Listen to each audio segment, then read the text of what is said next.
Okay, we're going to do it one more time, but this time we're going to go through it faster. And so you should know now how to do the lab. So I'm going to pick out a second star, and let's say that it's this guy right here. Okay, this is 0 on the relative magnitude scale, and then that's 1. Okay, so you're going to write down what's the relative magnitude of that star. Okay, the next thing is that we're going to go to its black body spectrum and notice that it has its maximum value right there. So that means that if I draw a line going straight down, it's right about here. So I'll put my thumb there. Okay, now I will scroll it down.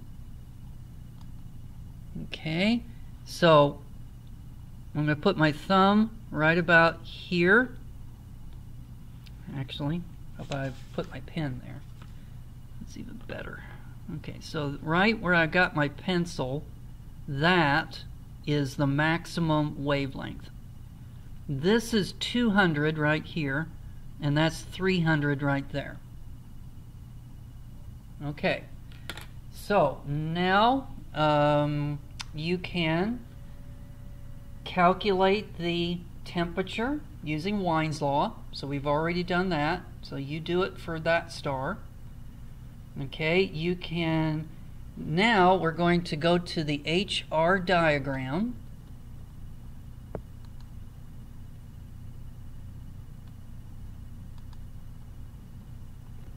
Okay, now you'll notice this time that there are 2 of them that are winking. So there are 2 of them that are flashing. You got this one over here, and then you got this one over here. Which one do you think is your star? Well, this is the one that you just got finished doing, this one over here. So it's this one. So this is the new star that you just did. Okay, now you're going to need to find its absolute magnitude. So how do we do that? Okay, we're going to go sideways across over to right here. Ooh, that's nice. It's right on the tick mark. So here is 1, and here is -1, and it's right there in the middle.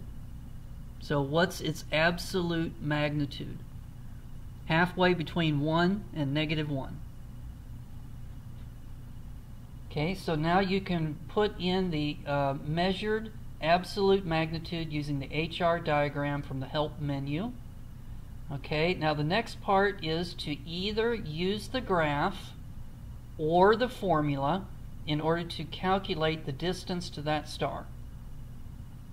And then once you got the distance of that star, convert it to light years by multiplying by 3.26. Okay, now what about the color?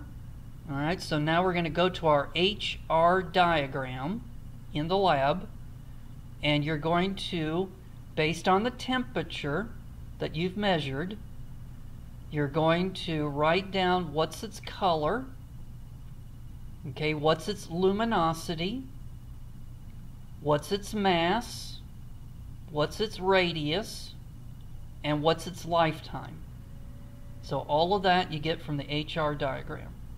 And then you're going to go back to masteringastronomy.com, and you're going to go to Chapter 12, Interactive Figure, Exploring Properties of Main Sequence Stars, and then move that radius slider until you get the temperature that you measured for that particular star, and then you can read off all of the other properties of that star from it.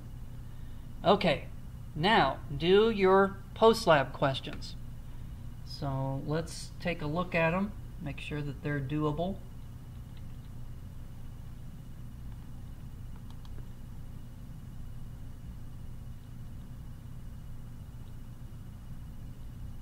Okay, what was some of the sources of error in this experiment? So think about how you got your numbers in order to plug them into the equations or the graph, and could there have been any way to have gotten those numbers any more precise? Question number 6. Which star has the hottest surface? A yellow star, a blue star, or a red star? So just look at your HR diagram and find out which color corresponds to the hottest star. Why can't we use spectroscopic parallax to determine the distance to a star in another galaxy? So what's wrong with trying to look at a star in another galaxy? And then number 8, what factor determines the lifetime of a star? So if you recall from lecture unit number 3, we talked about that. So what is the ultimate property of a star that's going to determine how long it lives? So that's question number 8.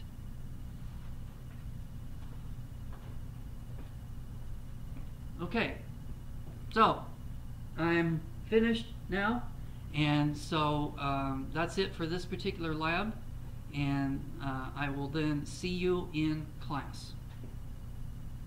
Bye.